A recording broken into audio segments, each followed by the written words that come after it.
एक जहाज जो समुद्र के बीच में जल रहा है, लेकिन उसमें बैठे हुए कुछ लोग बचकर छोटी सी नाव में आ गए। अपने सामने उस जहाज को देखकर वो लोग काफी दुखी थे, लेकिन उससे भी ज्यादा दुखी तब हो गए वो जब एक झटके के कारण उनका कुछ सामान पानी में गिर गया। सब हैरानी से पानी के अंदर देखने लगे, आखिर ये झटका लगा कैसे। ऐसी एक शख्स जब पानी में देख रहा था तो उसी समय अचानक एक अजीब सा हाथ बाहर आया, उसे अंदर खींच ले गया। उसके साथ ही देखते ही रह गए कि आखिर ये हुआ कैसे। तो वहीं दूसरी ओर जब हमने कुछ लोगों को सेलिंग करके वापस जाते हुए देखा, वो लोग अपना एंकर ऊपर उठाने लगे पर वो नीचे ही अटक गया। कई बार कोशिश करने के बाद भी लेकिन कोई फायदा नहीं हो रहा। इस दौरान हमें पता चलता है कि वो एंकर नीचे एक पोटली में फंसा हुआ है जो काफी भारी है। ये उन्हीं सामानों में से थी जो उन लोगों का पानी में गिर गया। ये लोग बार बार उस एंकर को ऊपर करने की कोशिश में लगे थे, कुछ नहीं हो रहा था। तभी इनकी बोट हिलने लगती है, जो कुछ भी सामान था सब एक एक करके पानी में गिरने लगता है। किसी को पता ही नहीं चलता कि ये कैसे हो रहा है, पर उसी समय एंकर ऊपर आता है। ये लोग चैन की सांस लेते हैं, पर इसी खींचातानी में जिस पोटली में वो फंसा हुआ था वो खुल जाती है। अब जिसमें एक पुराने जमाने की घड़ी और कंघा होता है। इस चीज से इनकी बोट का क्लच खराब हो गया था, तो अब इन्हें उसे बदलना होगा। वहां हमने एंटोनियो नाम के एक टापू को देखा जो काफी विकसित हो गया। वहीं पर मौजूद एक लाइट हाउस में मौजूद लड़की पॉडकास्ट में सभी को बता रही है कि आज एंटोनियो बे के सम्मान में उन लोगों की मूर्तियां बनाकर तैयार हो जाएंगी, क्योंकि उन लोगों की वजह से ये आइलैंड हमें मिला है। अगर वो यहाँ नहीं आते तो हम कभी यहाँ पहुंच ही नहीं पाते। इसके बाद हम उन चारों लोगों की मूर्तियां दिखाई जाती है। बताया जाता है कि इस आइलैंड पर इन्हीं लोगों के खानदान के लोग रहते थे। वार्निंग जो अपनी बोट की क्लच लेने के लिए जा रहा था, उसी समय उसे रात के अंधेरे में एक लड़की नजर आई। उसे लगा शायद उसे मदद की जरूरत होगी, इसीलिए उसने कार को रोककर उसे मदद को बोला, पर वो तो उसकी गर्लफ्रेंड ही निकली। जी हाँ, वो आइलैंड से 4000 मील दूर रहती है, खास उसे मिलने के लिए आई थी।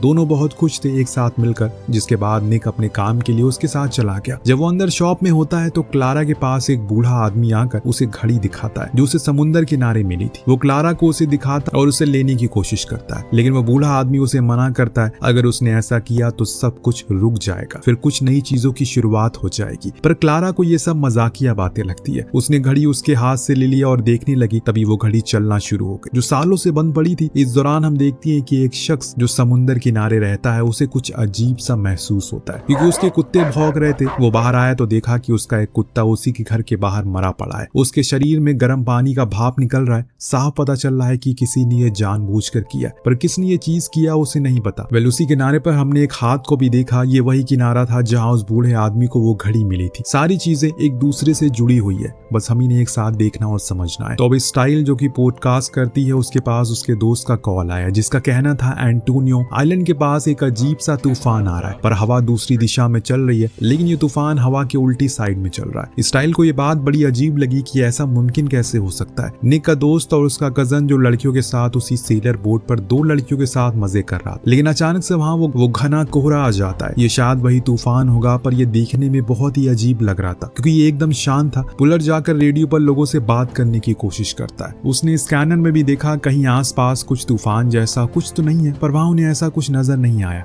अचानक से उनका वो स्कैनर टूट गया। फिर एक एक करके सारी इलेक्ट्रॉनिक डिवाइसेस खराब होने लगी या फिर फटने लगी। इकॉन को लगा कि शायद इंजन में कुछ गड़बड़ी आ गई है, इसीलिए वो नीचे गया चेक करने के लिए। यहाँ निक क्लारा के साथ उसके घर की ओर जा रहा है। दोनों काफी अच्छा समय बिताते हैं कि तभी अचानक से उनकी कार के पीछे वाला शीशा टूट जाता है, जिससे उनका कार का बैलेंस बिगड़ गया और वो जाकर टकराई एक पोल से। निक फौरन आया ये देखने की आखिर क्या चीज शीशे से टकराई थी, लेकिन वहां तो कुछ भी नहीं था। फिर ये हुआ कैसे? इतने में फादर आए उसके पास और बस इतना कहकर चले गए, खून के बदले खून। अब यहाँ निक को कुछ समझ नहीं आया उनका ये बर्ताव देखकर। फिलहाल वहाँ वो लोग बोट पर अभी फंसे हुए, ठंड भी बढ़ने लगी है। चारों में से किसी को कुछ समझ नहीं आ रहा है कि क्या हो रहा है। उसी दौरान पुलर जब बाहर आया उसने वहाँ पर एक पायरेट्स की शिप को देखा। वो बहुत ही विशाल थी। कुछ लोग थे उस पर जो इन्हीं को देख रहे। वो फौरन एकॉन को बुलाता है इस चीज को दिखाने के लिए, लेकिन जब तक वो आया तब तक वो गायब हो चुका। उसी समय उन दोनों लड़कियों की लाशें इन्हें केबिन में आकर गिरती है। उन्हें किसी ने मार दिया था, पर सिर्फ यही नहीं, उस समय एक चाकू उड़ते हुए आया और सीधा एकॉन की आंख में घुस गया, जिससे वो उसी समय मारा गया। पूरा माहौल एकदम डरावना हो गया, कुछ भी दिखाई नहीं दे रहा है। पुलर बेचारा अकेले पड़ चुका है। यहाँ क्लारा जब अपने घर पहुंचती है तो उसकी सौतेली माँ ने उसे बहुत रूड वे में वेलकम किया। उसका कहना था कि वो यहाँ आने वाली थी, इस बात की जानकारी उसे पहले दे देनी चाहिए थी। क्लारा को बात बहुत बुरी लगती है, इसीलिए वो अपना सामान लेकर बाहर आ गई तो देखा कि वहाँ भी वही निक खड़ा है, क्योंकि उसे पता था कि उसकी माँ और उसकी बूच में रिश्ते कुछ खास नहीं है। वहाँ सिर्फ पुलर ही बच पाया था, लेकिन उसका क्या हुआ ये हमें नहीं बताया गया। वेल, अब उस रात रात जब क्लारा निक के साथ उसके घर पर होती है तो उसे अजीब से विजन आते हैं, जिसके कारण वो नींद में घबरा कर उठ गई। उन विजन में उसने दो चीजों को देखा। पहले में वो गहरे समुद्र में डूब रही है, दूसरा जो था उसमें उसने देखा कि कुछ पायरेट्स और कुछ आम लोग भी जल रहे हैं, उन्हें जिंदा जला दिया गया है, साथ में उनके सामानों को भी। यहाँ में जानने को मिला कि उसके साथ पहले भी कई बार हुआ है, इसीलिए उसने आइलैंड को छोड़ दिया। आज वो जब उस बूढ़े आदमी से मिली थी तो उसने जो घड़ी दी थी वो उसके पीछे एक स्टैम्प को देखती है, जो शायद किसी मोनास्ट्री या फिर किसी एम्पायर का था, जिसके बारे में इंटरनेट पर सर्च करती है क्योंकि आज उसने उस स्टैम्प को अपने विजन में देखा था। जब वो इस चीज के बारे में चेक करती है तो अचानक से उसका कंप्यूटर बंद हो जाता है। इस बीच उसे ऊपर से कुछ पानी की बूंदें टपकती हुई नजर आती है। जब ऊपर देखी तो वहाँ गीले पैरों के निशान थे। वो उसका पीछा करने लगती है। वो पैर उसके घर के बाहर लेकर आ गया और खुले समुद्र के सामने लाकर खड़ा कर दिया। धीरे धीरे करके वहाँ मौजूद वो कोहरा उसे कवर करने लगता है, लेकिन अभी पीछे से एक हाथ आया। ये हाथ निक का था जो उसे अंदर लेकर चला गया। दूसरे दिन एक लड़के को समुद्र किनारे एक कंघा मिला जो लाकर वो अपनी माँ को दिखाता है, और उस कंघे पर भी वही सिंबल बना था जो उस घड़ी में था। ये चीजें वही है जो पोटली में बंद थी और अब लोगों के हाथ लग रही है। निक के दोस्त कल रात से ही वापस नहीं आए। जिस बात की जानकारी उसे मिल जाती है, वहीं क्लारा उस सिंबल के बारे में और जानकारी लेने के लिए आइलैंड में म्यूजियम में पहुंचती है, जहां काफी बूढ़े बूढ़े लोग मौजूद थे। काफी किताबें भी मौजूद थी, लेकिन जब क्लारा ने उन 4 मूर्तियों को देखा तो उसका रिएक्शन कुछ खास नहीं। अंदर जाने के बाद उसे एक बूढ़ा आदमी मिलता है, जिन्होंने उसे उस सिंबल के बारे में बताया कि ये प्रिंस विलियम आइलैंड पर इस्तेमाल किया जाता, जो 1860 से 1871 तक आबाद था। वहां से जापान को मसाले ट्रेड किए जाते थे, कोकून ट्रेड किए जाते थे और भी कई ऐसे सामान थे। लेकिन फिर 1871 में सारी चीजें बंद पड़ गई, क्योंकि वहां पर एक आउटब्रेक फैल गया जिसे चाइनीज लेकर आए थे, और उसके बाद क्या हुआ हमें मालूम नहीं। कुछ देर के बाद ये लोग अपने दोस्तों को ढूंढने के लिए उनकी उसी सेलिंग बोट पर पहुंच गए। निक ने देखा कि इंजन तो ठीक है, फिर यहाँ क्यों खड़ी है, सब लोग कहाँ गए। वो नीचे डेक में जाकर देखता है तो क्लारा ने नोटिस किया फिशिंग रॉड अभी भी पानी में है, तो वो उसे ऊपर खींचने लगती है। निक जब नीचे पहुंचता है तो वहां उसे चीजें टूटी फूटी मिलती है। उसी समय उसके सामने एक लाश आ गई जिसकी आंखें निकल गई थी, और ये कौन था। वो भागती ऊपर आया और क्लारा से कहने लगा वो मर गया। इतने में वो फिशिंग रॉड भी ऊपर आ गई, जिसमें इन दोनों लड़कियों की लाश थी जो पूरी सफेद पड़ चुकी थी। क्लारा पूरी तरह से डर जाती है। वो उसे नीचे चले गई। वहां उसे बहुत ही अजीब वाइब आ रही थी, जैसे कुछ बहुत ही भयानक हुआ यहाँ पर। इतने में उसके सामने एक फ्रिज आया, जिसको जब उसने खोला तो अंदर पुलर की लाश थी। वो उसे देखती रह गई कि अचानक उसे अपनी आंखें खोली, वो जिंदा था। फौरन पुलिस को इस बारे में बताया जाता है। पुलर से जब ये लोग पूछते हैं कि आखिर यहाँ हुआ क्या था, तो उसने सिर्फ इतना ही कहा कि वो सभी मर गए उस फॉग की वजह से। उसकी ये बात बड़ी बेतुकी सी लगी। सभी को लगा शायद वो सदमे में है। अभी इस दौरान निक ने क्लारा को एक कैमरा दिया जो उसे एकॉन का था। हो सकता है कि उसमें कोई रिकॉर्डिंग। तो क्लारा नाइकी की एक बोट हाउस में बैठकर उसे देखना शुरू करती है। पहले तो उसे कुछ देखने को नहीं मिला। इसके बाद उसने देखा कि जो चीज पुलर कह रहा था वो सच थी। फॉग ही था जो उन्हें मार रहा था एक एक करके। लेकिन ये कैसे पॉसिबल हो सकता है, यही सोचते सोचते वो वापस जाने लगी। अचानक उसका पैर मुड़ गया और वो जा गिरी पानी में। जैसे ही वो पानी में गई उसके दिमाग में वही सारे विजन वापस से आने लगे, और अब वो सच में डूब रही थी। वो ऊपर आने की कोशिश कर रही थी, लेकिन अब उसके ऊपर एक फिशिंग नेट आ गई, जिसके कारण वो बाहर नहीं आ पा रही थी। खैर जैसे तैसे करके उसने खुद को आजाद किया। जब वो किनारे पर आई तो उसे वहाँ एक होल मिला जिसमें एक किताब मिली थी जो उसे बेहद ही पुरानी थी। एक और चीज, वो कैमरा उसी पानी में डूब चुका था और अब तक वो खराब भी हो गया होगा। ये किताब पैट्रिक मेलोन ने लिखी होती है, जो यहाँ के पहले मेयर रह चुके हैं। अभी जो आइलैंड के फादर हैं उनके पिता थे वो, इसीलिए वो उनके पास किताब को लेकर पहुंची और वो उसे इस बारे में कुछ भी नहीं बताते, बस इतना कहकर चले जाते हैं यहाँ से चले जाओ, यहाँ कुछ भी सुरक्षित नहीं है। क्लारा को कोई बात समझ में नहीं आती कि उन्होंने ऐसा क्यों कहा, इसीलिए वो उस किताब को लेकर निक के पास पहुंची। उसे सब कुछ बताया उस दिन जब वो म्यूजियम में गई थी तो वहाँ क्या जानने को मिला। लेकिन उस किताब में लिखी जानकारी से अभी भी वो अनजान, इसीलिए अब निक ने उसे पढ़ना शुरू किया। दूसरी तरफ स्टाइल जो अपने लाइट हाउस में मौजूद थी, उसके पास उसके बेटे का दिया हुआ वही कंगा रखा हुआ था जिसमें से धुआं निकलने लगता है। उसके स्पीकर में बच्चों की चीखें चिल्लाने की आवाज आ रही थी, जैसे मानो उन्हें तड़पाया जा रहा हो, उनके साथ जुल्म हो रहा हो। ये आवाज इतनी तेज थी, स्टाइल खुद के कानों को बंद कर लेती है, पर वो आवाजें और ज्यादा तेज हो जाती है। यहाँ एक और ये दोनों अब उस किताब को पढ़ने लगते हैं। जानने को मिला 1871 में जो हादसा विलियम आइलैंड पर हुआ था वो असल में हाइजा की बीमारी के कारण हुआ था। आधे से ज्यादा आबादी खत्म हो चुकी थी।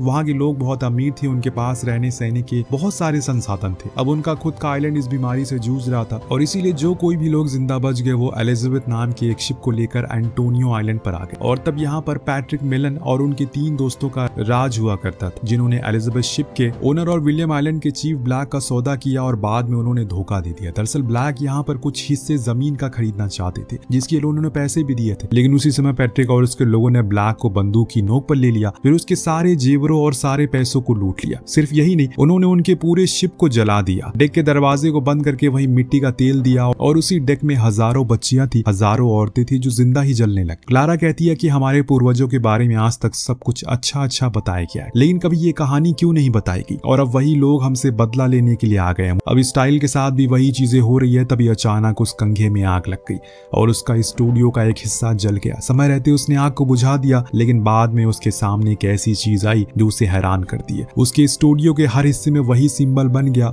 वही इंसान का तराजू जो उस कंघे और पुरानी घड़ी में बना था। दरअसल ये विलियम आइलैंड का स्टैंप हुआ करता था किसी जमाने में। वह दूसरी ओर हमने उसी बूढ़े आदमी को वापस समुद्र किनारे देखा जहाँ वो अभी भी कुछ ढूंढ रहा था। आज उसकी तलाश खत्म होने वाली है। जब वो उस किनारे पर था तो हमने वहाँ कुछ देखा, जैसे कि शिप का खिलौने का मॉडल जो पूरी तरह से हीरे का बना हो, और वही पास में एक डाइनिंग टेबल भी था, जिसे देखकर ऐसा लग रहा है कि मानो कुछ देर पहले यहाँ पर किसी ने खाना खाया हो। इतने में बूढ़े आदमी को एक रस्सी मिली जो उसे कहीं लेकर जा रही। उसको लगा कि ये किसी खजाने की तरफ जा रही है। वो पकड़कर उसका पीछा करता है। इतने में वहाँ पर स्टाइल का बेटा आ गया। वो ये सब कुछ देख रहा था। पलक झपकते ही वहाँ पर चारों तरफ अंधेरा छा गया। वो बूढ़ा आदमी उसी अंधेरे में कहीं गायब हो गया। लड़का भागते हुए अपने घर आया और दादी से बोला कि फौरन गेट को बंद कर दो। समय रहते उन्होंने गेट को बंद कर दिया, लेकिन बाद में हमने देखा कि वो फॉग अब पूरे आइलैंड को ऊपर उड़ने लगा। दूसरे सीन में क्लारा और निक अपने एक लौते दोस्त जो कि जिंदा थे उससे मिलने अस्पताल पहुंचे ताकि वो पुलर से कुछ चीजें जान सके। जब निक उससे बात करता है तो क्लारा बाहर आकर उन दोनों लड़कियों की लाशों को देख रही थी। उसी समय हमने उसके पीछे लेटी हुई एक ऑन की लाश को देखी जो अचानक से उठ खड़ी हुई। अभी तक क्लारा को इस बारे में कुछ नहीं पता था, लेकिन जब उसने कंधे पर हाथ रखा तो वो डर के मारे पीछे मुड़ी। ये सीन इतना भयानक होता है कि किसी के रोंगटे खड़े हो सकते हैं। क्लारा तो कांप गई। एक ऑन बस इतना बोला, खून के बदले खून, और फिर वहीं गिर पड़ा। क्लारा की चीख सुनकर बाहर निक आया और अपनी जगह से दूर पड़ी एक ऑन की लाश को देखकर वो भी डर गया। यहाँ स्टाइल और डैन दोनों ही वीडियो कॉल पर बात कर रहे थे। स्टाइल उसे आज जो कुछ भी हुआ उसके बारे में बता रही थी। उसने कहा कि उसका बेटा ऐसे ही अनाप शनाप चीजें लेकर आ जाता है समुद्र किनारे से, कि उसी समय अचानक डैन का पूरा सिस्टम खराब हो गया, कुछ काम नहीं कर रहा था। बाहर देखा तो वही कुछ दिखाई नहीं दे रहा है, हर तरफ वही फॉग था। तभी अचानक से कोई उसके दरवाजे पर आया। वो नॉक कर रहा है, अंदर आने की इजाजत मांग रहा है। सारे डिवाइसेस बंद होने के बावजूद अभी भी उसका लैपटॉप काम कर रहा है। स्टाइल उसे बाहर जाने को मना करती है, लेकिन डैन भी सोच में था कि भला इतनी रात में कौन ही आएगा। यही देखने के लिए वो दरवाजे के बाहर गया। वहां तो कोई नहीं था, सिर्फ फॉग था। उसे ऐसा लग रहा है, पर हमने देखा कि उसके पीछे एक स्पिरिट खड़ी है जिसकी वहां होने की आहट डैन भी कुछ देर में महसूस कर लेता है। जब वो पीछे मुड़ा तो उसका पूरा शरीर जल गया। जिंदा हाल में वो जलने लग गया और उसकी चीखें स्टाइल सुन रही थी, पर वो कुछ कर नहीं पा रही थी। उसने फौरन अपने बेटे को कॉल लगाई, लेकिन फॉग के कारण सारे नेटवर्क बंद हो चुके हैं और इसीलिए अब ऑन एयर सभी को बता देती है कि मौसम विभाग के डिपार्टमेंट में आग लग चुकी है, जिससे डन मारा गया। क्या कोई मेरे बेटे को ढूंढेगा? वो अकेला है। निक इस चीज को सुन लेता है और फौरन क्लारा को लेकर स्टाइल के घर के लिए निकल पड़ा। इस समय टाउन में सब लोग अपने पूर्वजों की स्टैच्यू को देखने के लिए इकट्ठा हुए थे। हर तरफ खुशी का माहौल था, पर उसी समय पूरे टाउन की लाइट चली गई। हर तरफ बस अंधेरा छा गया। हमने इस दौरान एलिजाबेथ शिप का वो दौर देखा जिसमें उसके अंदर बैठे लोग बीमारी से जूझ रहे थे। वहाँ वो हीरे का खिलौना भी मौजूद था जो हमें किनारे पर देखा था। ब्लैक अपने लोगों को उम्मीद दे रहा है कि वो जल्दी इस चीज से छुटकारा पा लेंगे। इस बीच स्टाइल भी अपने घर के लिए रवाना हो जाती है, परंतु बीच में उसकी गाड़ी खराब हो गई। अब धीरे धीरे करके वो फॉग उसके आसपास कवर करने लगता है। कुछ ही देर में उसकी कार को दिखना बंद हो जाती है, जिस चक्कर में सामने से आ रही एक ट्रक उसे टक्कर मार देती है और वो सीधा जा गिरी तालाब में। यहाँ घर पर दादी जब अपने बर्तनों को धो रही थी तो अचानक से वॉश बेसिन के अंदर एक जला हुआ हाथ बाहर आता है जो उन्हें पूरी तरह से जिंदा कंकाल बना देता है। अपनी दादी की ऐसी मौत को देखकर जॉनथन तो डर के मारे अपने कमरे में भाग गया। रूम लॉक कर लेता है, पर वो फॉग वहां भी आ गया। अब हम देख पाते हैं कि उस फॉग के अंदर असल में उन्हीं मरे हुए लोगों की आत्माएं जो अपना बदला लेने के लिए वो किसी को भी नहीं छोड़ेंगे। अब जॉनथन को वो मानने ही वाली थी कि इतने में निक खिड़की को तोड़कर उसे बाहर ले आता है और लेकर भाग जाता है। यहाँ पानी में गिरी स्टाइल बाहर आने की कोशिश कर रही थी, लेकिन तभी वहां एक आत्मा आ गई जो उसके पैर पकड़ लेती है। वो उसे ऊपर जाने नहीं देगी किसी भी हाल में। स्टाइल उसके आगे हाथ जोड़ती है उसी पानी में, लेकिन वो पूरी ताकत से उसे पकड़ी, पर स्टाइल फिर भी अपने पैर को आजाद कर लेती है। यहाँ ये लोग जॉनथन को लेकर जा रहे थे, इसी समय इनकी भी टक्कर हो जाती है, लेकिन किसी को ज्यादा चोटें नहीं आई। अब ये लोग कार छोड़कर पैदल टाउन म्यूजियम की तरफ जाने लगते हैं। इस बीच पुलर जो फादर के साथ होता है वो देखता है कि अब एलिजाबेथ शिप वापस से आ रहा है। जी हाँ, वही शिप जिसके अंदर बैठे लोगों को जला दिया गया था वो वापस आ रहे हैं। दूसरे सीन में स्टाइल को अपना बेटा मिल जाता है, जिसके बाद ये लोग म्यूजियम में पहुंच गए जहाँ पर सारे लोग मौजूद थे। इन लोगों ने म्यूजियम के हर हिस्से को ब्लॉक कर दिया ताकि किसी भी तरह का कि वो फॉग अंदर ना आए, लेकिन ऐसा ज्यादा देर नहीं हो पाया क्योंकि उसी समय अंकल हैन की लाश खिड़की के अंदर आकर गिरी, जिससे खिड़की टूट गई और फॉग अंदर आने लगा। क्लारा की मां ने देखा कि बाहर कुछ लोग इन्हीं की तरफ बढ़ रहे हैं। वो ये कहती है कि वो आ रहे हैं, तो फादर इन लोगों से कहते हैं कि वो अपने धोखे का बदला लेने आ रहे हैं। वो धोखा जो हमारे पूर्वजों ने उन्हें दिया था, उनकी छीने हुए पैसों से उन्हें इस टाउन को बनाया था, उनके लोगों की लाशों के ऊपर ये टाउन बसाया गया है और उन लोगों की सजा अब हमें मिलेगी, हमारे आने वाली पीढ़ियों को मिलेगी। हम लोग उन छोटे छोटे मासूम बच्चों के कातिल है। वहाँ खड़ा मेयर कहता है हमने ऐसा कुछ नहीं किया। तभी क्लारा की माँ को एक स्पिरिट खींच ले गई और उसकी आंखों के सामने ब्लैक जो कि उन लोगों का लीडर था वो उसे मारने के लिए आगे बढ़ता है। उसने फादर को बड़ी बेरहमी से मौत दी, लेकिन मेयर वहां से बचकर बाहर आ गया। उसे लगा कि वो बच जाएगा, पर ऐसा मुमकिन नहीं हुआ। वो खुद की जान बचाते बचाते कब्रिस्तान में पहुंच गया। जब उसने गर्दन उठाई तो वहां हजारों लोगों की स्पिरिट थी। उसके सामने ब्लैक खड़ा था जो उसे वही कॉन्ट्रैक्ट पेपर देता है जो उसने उसके पूर्वजों ने दिया था। थोड़ी सी जमीन के बदले में जैसे ही मेयर ने उसे पढ़ना शुरू किया, उसी समय वो पेपर जलने लग गया। उसके कुछ ही देर बाद मेयर भी जलकर राख। उसी समय क्लारा भागते हुए इन लोगों के पास आई। ब्लैक भी उसके पास गया, उसे किस कर लिया और जिसके बाद वो भी लोगों की तरह बन गई। दरअसल बात ऐसी है, जो ब्लैक है उसकी बीवी पुनर्जन्म है क्लारा और उसका पैदाइशी नाम एलिजाबेथ होता है, जो उस शिप का भी नाम था। लेकिन जब यहाँ पर क्लारा को वो अजीब अजीब विजन आने लगे तो वो शहर चली गई और अपना नाम चेंज कर लिया। पर सच्चाई यही है, निक खड़ा ये सब देख रहा था पर कुछ कर नहीं पाता। उसकी आंखों के सामने सब कुछ खत्म हो रहा था। वो फॉग और वो लोग वहां से चले गए, साथ में क्लारा। दूसरे दिन वो समुद्र में जाकर उस किताब को फेंक देता है, इस उम्मीद में कि अब ऐसा कुछ नहीं होगा। इधर स्टाइल अपने बेटे के साथ पॉडकास्ट में बोलती है कि हमने जो कुछ भी कल रात देखा वो हमारा कर्मा। कुछ भी गलत करने से पहले ये जरूर याद रखना कि उस गलती का काम आपको जरूर चुकाना होगा। इतना कहकर उसने माइक को ऑफ कर दिया और कहानी यही खत्म होती है। तो कर्मा वापस जरूर आता है। आप इस बात में कितनी सच्चाई मानते हैं हमें कमेंट करके जरूर बताएगा। मिलते हैं अगली वीडियो में। Thank you so much watching. Peace out.